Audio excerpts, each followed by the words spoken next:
Eu acho que tem a questão, assim, de fato, a situação econômica do Corinthians ela é mais enrascada que a do São Paulo. Porém, eu não vejo também grandes perspectivas do São Paulo ter um time digno do jeito que está sendo levado a coisa em 2019 e mais. O Corinthians não está na fila, o São Paulo está na fila. Essa é uma coisa muito importante. Não basta ter um São Paulo time digno em 2019. Sim. Não basta. Para chegar em quinto de novo? Não basta. Né? E do ponto de vista, só uma coisa, de atrapalhadas de montagem de elenco e tal, o São Paulo é quase imbatível, né? Pois é. De elenco montado errado. O Corinthians... O jogador que está emprestado, mas fica só até amanhã, caso do Hernandes. O São Paulo e o Corinthians um pouco menos que isso. Claro, o Corinthians contratou caras potencialmente bons. O Matheus Vital, não é o Pelé, mas é bom jogador. Enfim, eu acho... O Corinthians caótico teve muito menos técnicos, os técnicos todos com o mesmo perfil e por isso ganhou títulos com times bem modestos. O São Paulo é pior governado que o Corinthians, em termos de futebol. Não à toa gastou não sei quantos milhões. O São Paulo gastou pra caramba e hoje, acaba o campeonato agora em dezembro, o investimento do São Paulo, o Nenê tá queimado, o Jusilei tá queimado, o Diego Souza tá queimado. Um contrato em vigor que vai continuar no ano que vem. Trellis, reserva custou não sei quanto. O goleiro não se firmou. Não o Jean também foi quase nem jogou, né? Nesse ano. É isso. Então o São Paulo queimou dinheiro de outra forma. Então, com esse governo, o São Paulo não tem perspectiva nenhuma. Como imaginar essa equação de um time na fila há tanto tempo, sendo comandado por um técnico novato? Essa coisa não encaixa. É impossível dar certo. Né? Sim. Só numa... E o São Paulo tem umas falácias. O São Paulo nunca... Quando fala, o São Paulo tem que jogar com os jovens são bons, os jovens ganharam títulos na base, os jovens jogam bonito, os jovens são habilidosos. Base é uma coisa, profissional é outra coisa. Profissional com fila é outra coisa mais delicada ainda. Jogar bonito, os jovens do São Paulo, o Celso lembra, o São Paulo, o time dos jovens do São Paulo na história são os menudos, na década de 80. Tinham 3 jogadores da base. Isso. No máximo. Careca não era menudo. E o Miller e o Silas eram jogadores bem acima da média. O outro, o Sidney, já era mais velho. O Careca não era menudo, o Pita não era, o Oscar não era, o Dario Pereira não era. O goleiro vendo quem tinha no time, né? Se você botar aí o Igor Gomes, o Elinho, o Lisieiro, o Luan, tudo junto, você vai jogar a Copa São Paulo, você não vai jogar a Libertadores. Ponto. É óbvio isso. Isso é óbvio. Isso é ridículo até de falar. E os caras estão nessa falácia, nessa mentira. É uma mentira. Né? Se você não... O São Paulo ou tem jogadores muito velhos em fase terminal da carreira ou muito novos. Você não tem um jogador... O único jogador de São Paulo na plenitude da carreira é o Arboleda, zagueiro. Tem 26 anos. O resto ou tem mais de 30 ou quase 40 ou tem 18, 19. Mas isso não é um retrato do futebol brasileiro? É um retrato. O futebol brasileiro não tem ou jovens ou veteranos ou estrangeiros que dá para comprar, como o Arboleda, que na época deu para comprar, agora nem daria. Então, mas eu acho que é um retrato do futebol brasileiro, sim. Porém, o São Paulo é um dos times, pelo investimento que fez, com condição de fazer diferente. O São Paulo fica apostando em Cotia, e assim, Cotia, jovem, no cenário atual do futebol brasileiro, serve para o quê? Para você vender.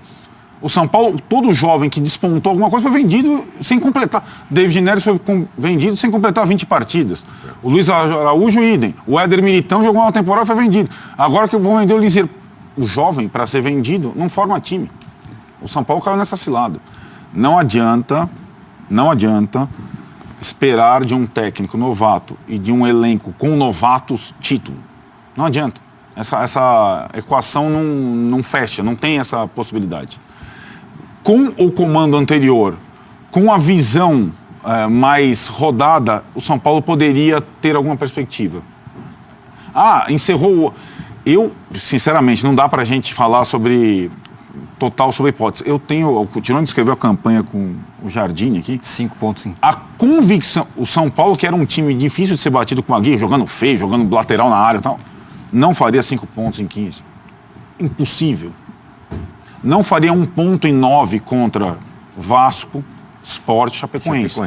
Que poderiam resultar na 4ª vaga. A 4ª vaga tem uma pequena diferença só para a temporada. Pequena diferença. Você não faz o jogo eliminatório já em fevereiro, você entra na fase de grupos e tem já a sua receita da fase de grupos, você tem a sua temporada já definida. O São Paulo ainda tem o detalhe que vai para Florida Cup, e que vai prejudicar a sua pré-temporada, sendo que você já tem um jogo eliminatório em fevereiro. Olha, em termos de perspectiva, eu sou mais ter o Carille aqui, o Richard ali e tal, faz a dupla de volantes com o Douglas do Fluminense, traz o Marinho do Grêmio e tal, não sei o quê. Você forma um time mais rápido que o time do São Paulo, no Corinthians. Forma. Agora, você não pode também esquecer que o Aguirre tinha, em 10 jogos, ganhou 1, né? Teve isso também, o desempenho era sofrível. Não sei se o Aguirre faria tantos pontos assim, tenho dúvidas. Não, tantos pontos não, precisava de mais 4. Exato, eu não sei se ele faria todos esses pontos, eu tenho dúvida, porque o São Paulo vinha muito mal. Embora também concorde, a gente já discutiu isso aqui, que a troca foi no mau momento. Era para ter levado com a Aguirre até o final. Acho que não era o caso de mudar, ainda mais para colocar um técnico novo. Que chegasse um cara especialista em reta final, jamais cascudo, talvez fosse o caso, mas não foi. Agora, aí a gente vai cair no quê? Vai cair naquilo que gerou tantos elogios há quase um ano. Quando chegou o Raí, depois do Raí chegou o Ricardo Rocha e o Lugano, foi uma chuva de elogios, né? Eu já falei sobre isso aqui, vou repetir. É o raciocínio raso de achar que porque o cara for jogador de futebol, que ele vai ser um ótimo dirigente. O ex-jogador nem sempre é um ótimo, o craque nem sempre é um bom. O Maradona é um péssimo treinador. O Pelé nem tentou ser treinador e o Pelé sempre foi fraquíssimo como comentarista. O Zico não virou um grande treinador. Sim. O Falcão não virou um grande treinador. Jogadores extraordinários. Platini é um péssimo dirigente, ou era, né? Dos piores. Foi um jogador genial. Então uma coisa tem nada a ver com a outra. Então o raciocínio raso não, com esses caras aqui são do ramo, eles têm um conhecimento de campo que pode ajudar muito se reunirem outros predicados que parece que não tem. Raí, Ricardo, Lugano, cada um da sua jeito, aí é difícil especificar quem é mais ou menos responsável, acho que é o Raí, porque ele é o chefe da galera lá, né? Aí contrata Jean, 10 milhões. Hoje estava nervosíssimo no jogo, né? Sim. Quer dizer, de novo aquela história, você contrata um goleiro, e você tem que conhecer o cara. Inclusive saber se informar sobre perfil, personalidade. E ele é um rapaz muito exaltado. E o goleiro tem que ter calma, né? O goleiro sangue frio. Né? Exato. Até entendo que você tem um goleiro, de repente, vibrante, com liderança, sei lá, um Chilavé, né, que provoca o adversário. O Valdir Pérez era assim. Não era nervoso, era frio, mas era provocador, catimbeiro. Mas o Jean, ele é nervoso e parece que fica descontrolado. Hoje, de novo, nervoso. Contratado nessa gestão. Trellis também, né? Nessa gestão. Juscelei já estava do ano passado. Já, sim. Diego Souza nessa gestão. Nenê nessa gestão. Rojas, essa foi uma boa contratação, indicação do Aguirre, machucou. E o Everton, que foi aquela questão lá que o empresário ofereceu, o São Paulo aceitou e ficou com o jogador. E tem que pagar agora o empresário, né? Que é uma outra história que é, na escala menor, aquilo que a gente falava que pode acontecer no Corinthians. As contratações não foram boas. Só o Trellis e o Jean, que passou a temporada inteira na reserva, quanto custaram os dois? 16, 17 milhões de reais? Algo em torno disso? É uma grana, hein? Os mais caros micaram, hein? Pois é, aí alguns salários, se comenta, são muito altos, o dificulta, inclusive, a negociação do jogador, porque você faz um contrato de 2, 3 anos com um veterano pagando salário muito alto, ninguém vai querer pagar. Sim. Aí você quer repassar esse cara, negociar, só se o atleta aceitar uma redução, mas ele está ali, cara, ganhando bem porque ele vai sair. Que é o caso parecido com o do Jair na coletiva. O Jair está defendendo dele. Ninguém comunicou ele que ele vai embora, ele vai falar para quê? Não, vou ficar quieto, me mandei embora, paguei a multa, vocês fizeram um contrato comigo, eu vim para cá para quê? Até pela maneira como ele está sendo tratado pela diretoria do Corinthians, que é de uma falta de respeito tremenda. Então já chama e comunica, Jair, você não vai ficar. Pode falar na coletiva no último jogo, você não vai continuar, nós vamos rescindir o contrato assim. Trabalha até o dia 2 e acabou. Né? Ah não, fica assim, pelo jeito, pela reação dele, não falaram nada, ele disse que não falaram nada. Então, ele que vai se autodemitir, já teve auto-entrevista um tempo atrás, não, ele fica na dele. Ele, não, eu tô aqui, faço planejamento, faço tudo. Ah, mandou embora, então tchau, me paga que eu vou embora. Que também, não sei se o Corinthians tem nenhum dinheiro para pagar a multa a ele, né? Será que tem um dinheiro para fazer o pagamento da multa ou vai ter que negociar para pagar em parcelas? Como é que vai ser isso? Certamente eu tenho que parcelar. É uma outra questão. 2 meses, né? de salário. Pois é. E para comissão. Isso. Ele e o pessoal que está com ele. Então, Fora assim, que ele tem que pagar a multa do Carille lá, então é um negócio complicado. Está querendo envolver jogador na negociação da multa do Carille. E parece que pro clube árabe não interessa nenhum jogador dali. Tem uma lista com 20 lá, quer dinheiro, Eu não quer pegaria jogador. ninguém. não sabe nem quem é, mas não pega. Não pega. Vamos supor, um clube árabe, por quem ele se interessaria? Pelo Jadson? Mas também vai dar o Jadson? O pouco que tem? Não. Aí o Jadson, o Jadson, o Fagner e o Cássio não pode. Senão não é negócio. Senão fica sem Carille e deixa o jogador. Tem um pessoal aqui aposentando, tem um sheik, árabe, sheik. Pode ser que colhe. Pode ser que colhe. Então, assim, eu acho que aí entra de novo aquela história do presidente Leco contratar ex-ídolos, né? que servem como escudo, Rogério Ceni, Raí na sequência com mais 2 outros jogadores do São Paulo, e agora uma gestão equivocada. A gestão do futebol de São Paulo ela é equivocada. E aí eu concordo com o Arnaldo, acho que essa transição para o Jardine, coloca o Jardine numa fogueira, ele não parece preparado, o que não me surpreende, você viu hoje o Barbieri acertou com o Goiás. Foi. Compatível, o Goiás é um time de uma escala menor, subiu agora, o Ney Franco não quis continuar, subiu com o Ney Franco, ele assume, vai fazer o Campeonato Goiano, bonitinho ali, numa boa, Copa do Brasil, sei lá mais o que vai jogar, organiza o time, o Goiás tem boa estrutura, revela jogadores, vai conhecer a base, chega no Brasileiro pode montar uma boa equipe, ele tem qualidades. Agora, pegar um time grande, mas o Jardim já está lá. Uma coisa é uma transição como a do próprio Carille, como auxiliar técnico, para assumir o Corinthians. Também não queriam, foi meio que acidental ali, porque ninguém quis assumir naquele momento, os técnicos tentados. Mas já ficou muitos anos como auxiliar técnico, trabalhando com profissional, não com a base, ali direto. Então ele, de fato, se preparou. Odair Ramos, a mesma coisa. Faz sucesso no Internacional. Ele foi auxiliar de vários treinadores. Ele pediu emprego no Inter, quando parou de jogar, foi trabalhar no Internacional, e lá ele atuou com vários técnicos. Então o cara vem se preparando para esse momento. Me parece que o Jardine não atingiu esse estágio. Ele ficou um bom tempo com a base do São Paulo e aí virou auxiliar, mas não tem tanto tempo. E esses casos de sucesso todos. Isso. O Daí, tudo bem, ele ficou a Série B inteira, e aí subiu e tudo mais, tem um tamanho. Ele assumiu no final da Série B, né? Sim, assumiu. Ele era auxiliar técnico. Isso, desculpa, mas já vem como auxiliar lá de outros carnavais. Assumiu e o Carille, por exemplo, o sucesso do Carille, claro que não só por isso, mas bateu na trave naquele jogo da Copa do Brasil contra o Brusque lá. Literalmente. Se ele perde ali, o cara chutou a bola na trave, no pênalti, a história seria outra. Ele foi ficando, foi ganhando tamanho e tal, e aí ficou. Imagina se o Jardine, no primeiro jogo, tá uma cacetada, cai fora, e aí temos o Tolima São Paulino. Já foi. E nem Carille, nem Helmut prometeram nada. Sim. O Jardine, desnecessariamente, Exatamente. ele assume prometendo a ressurreição dos menudos. Isso. Exatamente. Falou isso, né? A própria diretoria, ao efetivá-lo, nem sabia, nem me conta um negócio meio a desse. toque de Coloca esse caixa. rótulo, né? Quer dizer, o famoso pra que isso, né? Pra que isso? E assim, Exatamente. os exemplos de sucesso de auxiliares nos outros clubes, pode ser o do Corinthians ou do Internacional, de novo, não dá para você mirar no teu vizinho e não analisar o seu próprio contexto. Sim. O contexto do São Paulo é muito específico. Claro. É muito específico. Então, assim, o Celso falou, comparou a transição de um ano para outro, o desânimo do corintiano em relação ao time é o mesmo do São Paulo do ano passado. Eu não acho. Eu insisto. O São Paulo ficou 2 anos sem jogar Libertadores, ou seja, fora desse novo calendário, se estrepou por causa disso. Quem fica fora desse calendário está estrepado. Você está nesse calendário, você joga lá já as finais da Copa do Brasil, você está no bowl da Libertadores, você está numa outra... Você tem uns meses difíceis ali, mas quem joga a Copa do Brasil desde o início tem mês difícil desde o começo. Ele consegue voltar à Libertadores, porém, nos anos em que ele encerrou o campeonato naquelas posições modestas, escapando do rebaixamento, a perspectiva para o ano subsequente era melhor do que essa atual. Foi aquela vez o Ricardo Gomes encerrando razoavelmente, e já vindo o Rogério Ceni, contratado, também desnecessariamente naquela época, mas a perspectiva era, vamos começar o ano com o Rogério Ceni. Aliás, a chegada do Rogério Ceni teve um pouco disso, né? Porque tava todo mundo, a gente vai terminar o ano desse jeito, o time tá bom, mas...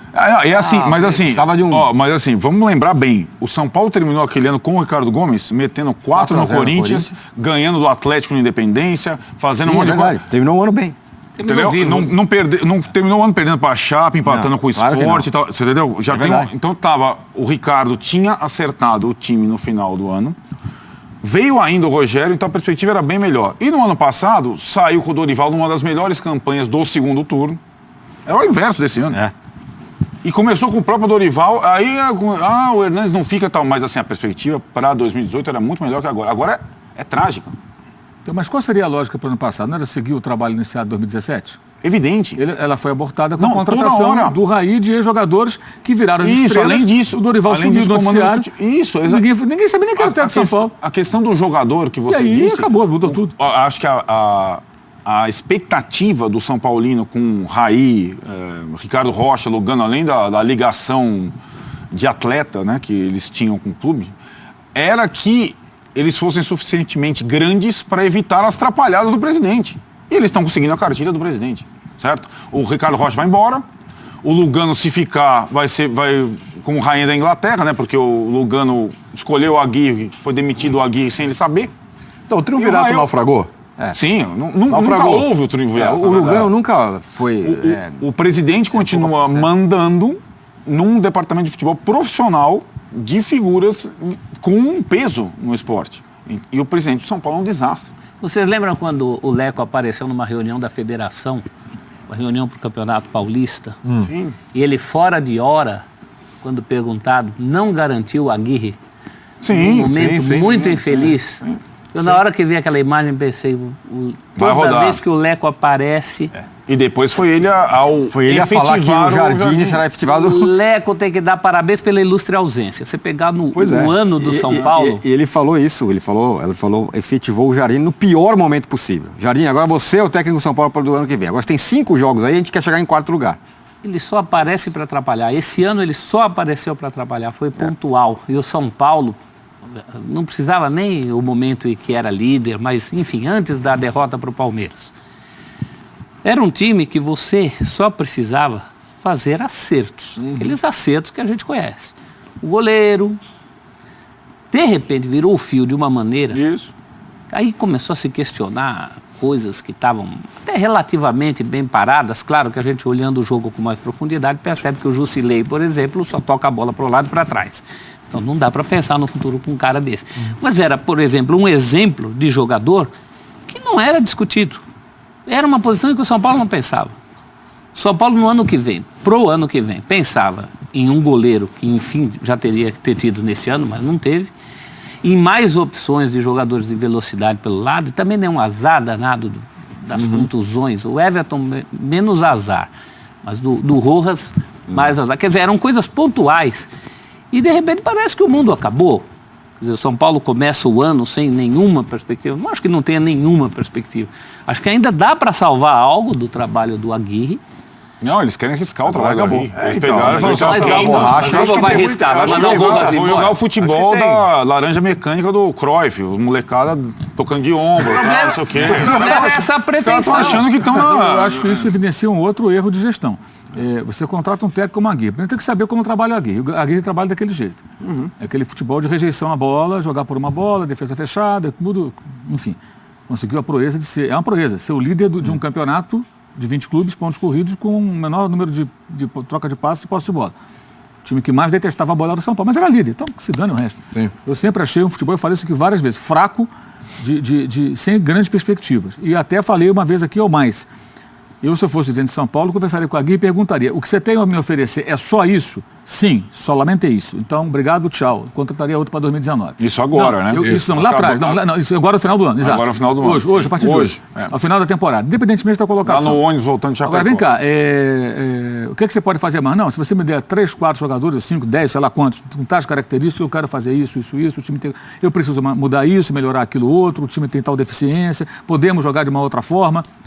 Bem, então vamos tentar. Vamos lá. Se você diz isso, eu acho que isso aqui é factível, a gente pode tentar essas contratações. Quais são os nomes que você sugere? É uma conversa profissional.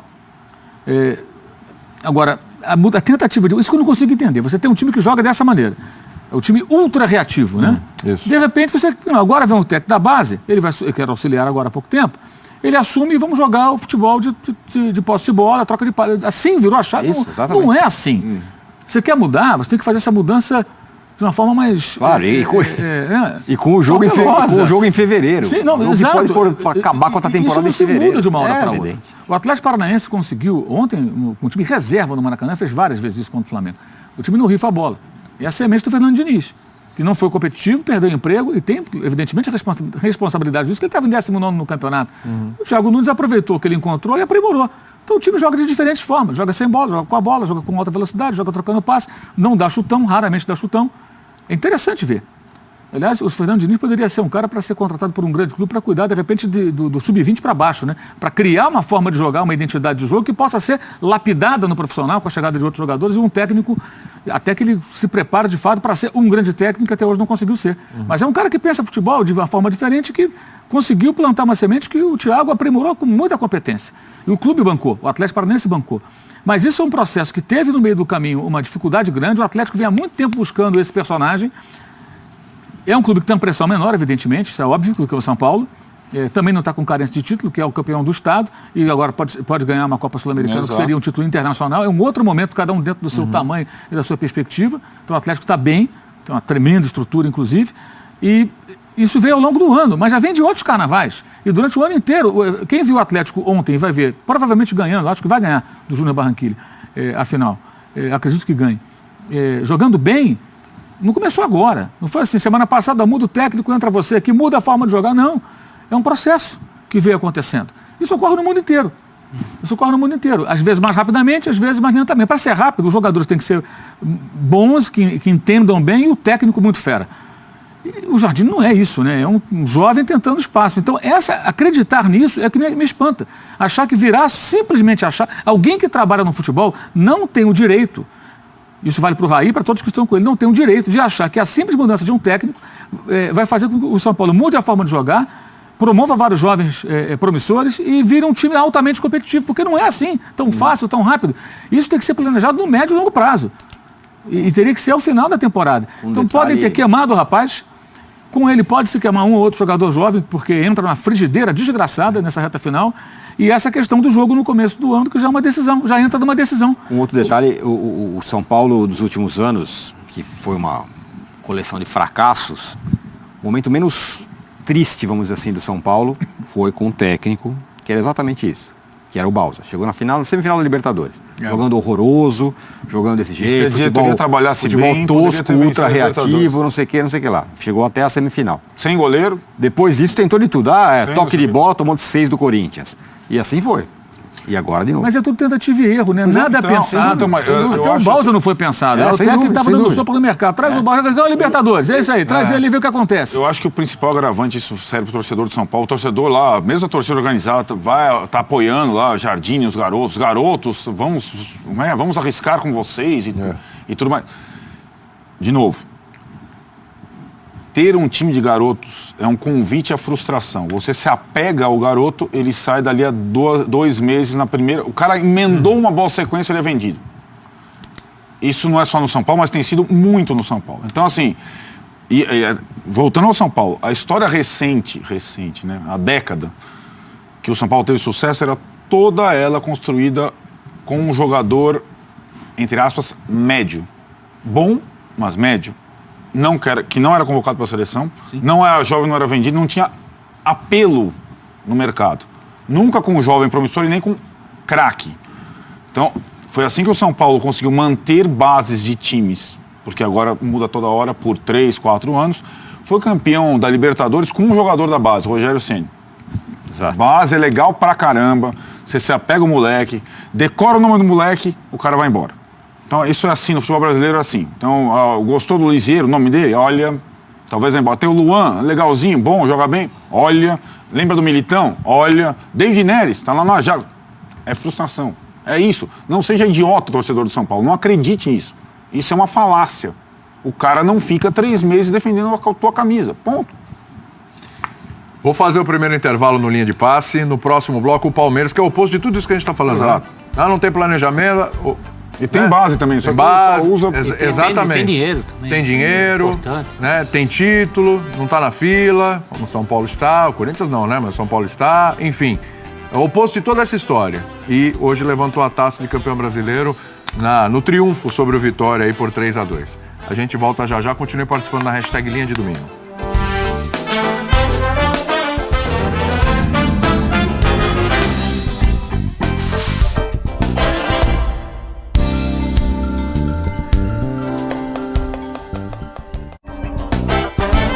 Linha de Passe.